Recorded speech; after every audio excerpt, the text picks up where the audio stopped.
এই এই যে রিমন ভাই, সকাল সকাল কোথায় চললে? হ্যাঁ, কবির, বিকেলে তোমাকে আমি সবকিছুই বলবো নি। তুমি আমার সাথে খাল পাড়ে দেখা করো। আচ্ছা রিমন ভাই, ঠিক আছে।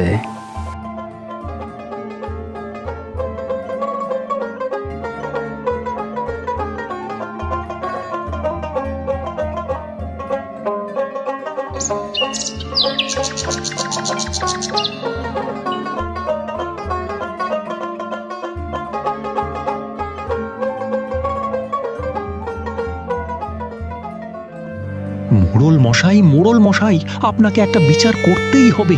এভাবে আমরা আর কত জোর জুলুম সহ্য করব মোড়ল মশাই? কে আবার কার উপর জুলুম করলো? মোড়ল মশাই, গ্রামের হাটে সবকিছুর আগুন দাম, কিন্তু শহরে একই জিনিসের দাম অর্ধেক কম। আপনি কিছু একটা করুন মোড়ল মশাই, আমাদের মতো গরিবদেরকে আপনি বাঁচান।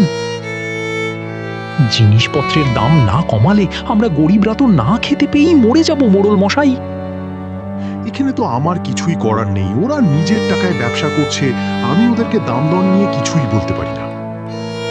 ওরা হয়তো বেশি দামে কিনছে তাই বেশি দামে বিক্রি করছে, এখানে তো আমার কিছুই করার নেই, তাই না? কিন্তু মোড়ল মশাই, আপনি ওদের থেকে চাঁদা নেওয়া বন্ধ করলেই তো ওরা কম দামে জিনিসপত্র বিক্রি করতে পারে। আপনি ওদের থেকে চাঁদা নেওয়া বন্ধ করেন। তোকে কে বলছে রে মোড়ল মশাই ওদের থেকে চাঁদা তোলে? হ্যাঁ, তোকে ভালোই ভালোই বলছি, এখান থেকে চলে যা, তা না হলে ঘাড় ধাক্কা দিয়ে এখান থেকে বের করে দিব। থাক, আমি এখনই যাচ্ছি, কিন্তু এর ফলাফল বেশি ভালো হবে না।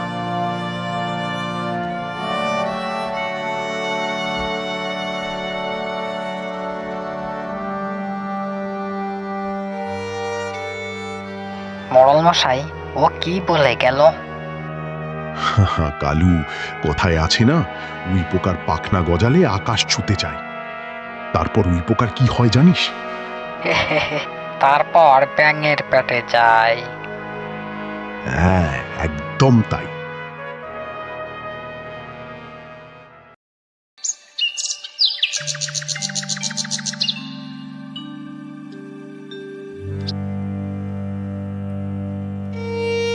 বউ, বলেছিলাম না মোড়ল মশাইয়ের কাছে বিচার দিয়ে লাভ হবে না।